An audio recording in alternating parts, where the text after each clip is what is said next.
when you end up divorcing someone, there are doors that open up for ibadah and worship that were never open before. Such as speaking good about your ex. Allahu Akbar, Allahu Akbar, Allahu Akbar. That's a big one. You have to go out of your way to engage in an ibadah known as saying good about someone behind their backs. Someone asks you, what happened?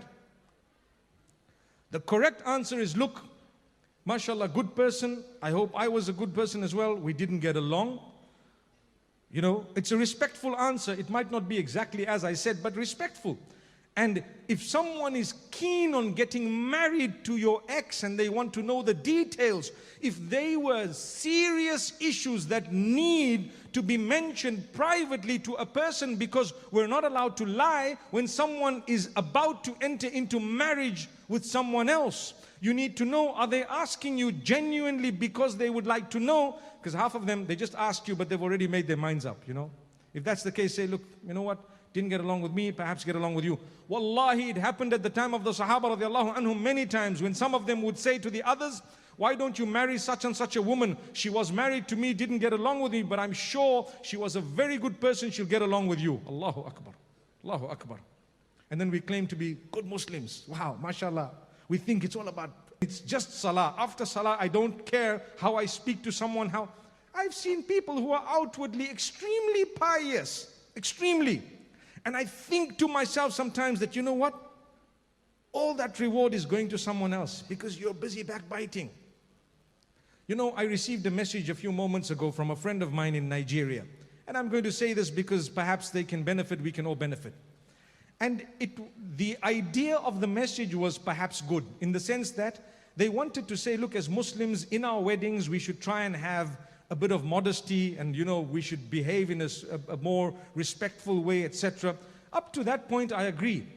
I would say that right now, that as Muslims we should be, right? We all would agree. You know, the day you're sowing the seed of your entire future, why do you want to make it the displeasure of Allah? That's the most powerful way of looking at it.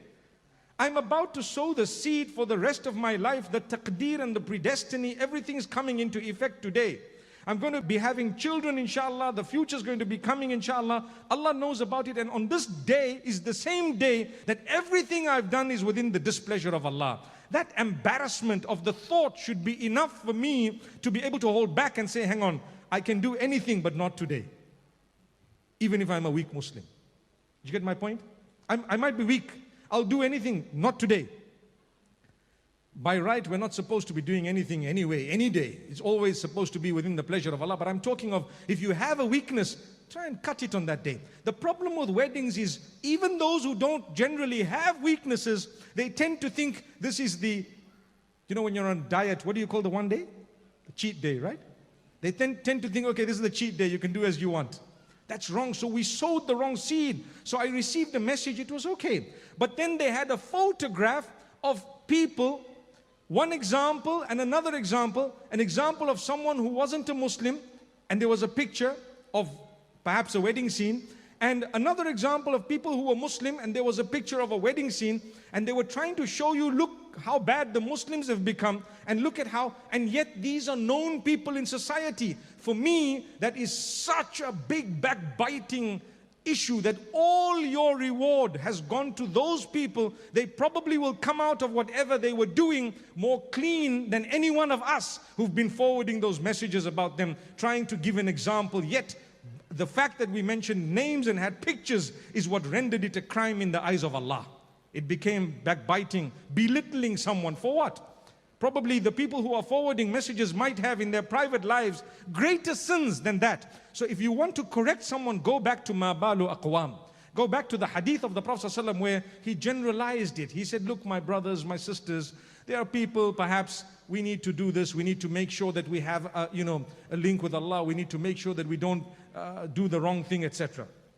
So when a person is divorced, one of the greatest acts of worship is to watch the mouth, to hold yourself back from saying that which is evil. Don't be evil. Secondly, if you have children, one of the biggest acts of worship from you that will get you, inshallah, into Jannah is if you can put a lid on your ego and allow access to the father or mother of the child. It's not a joke. Not many people, even religious, who read 10 salah a day, when it comes to a matter of this nature, they say, no, I know what I'm doing. What happened? What happened to all your salah? When I say 10, by the way, we're talking of the farad as well as the sunnah and the nafil and everything else. But this is the thing Allah's testing you with. There was a divorce that happened. How dare you decide that that's it, the children are mine and not yours? Allah gave them to you as a test. Come on. You have to change. You have to put a lid on your ego. The world is struggling and suffering. You cannot allow that to happen to you. You might be diagnosed with the biggest disease tomorrow morning or tonight. And then what are you going to do?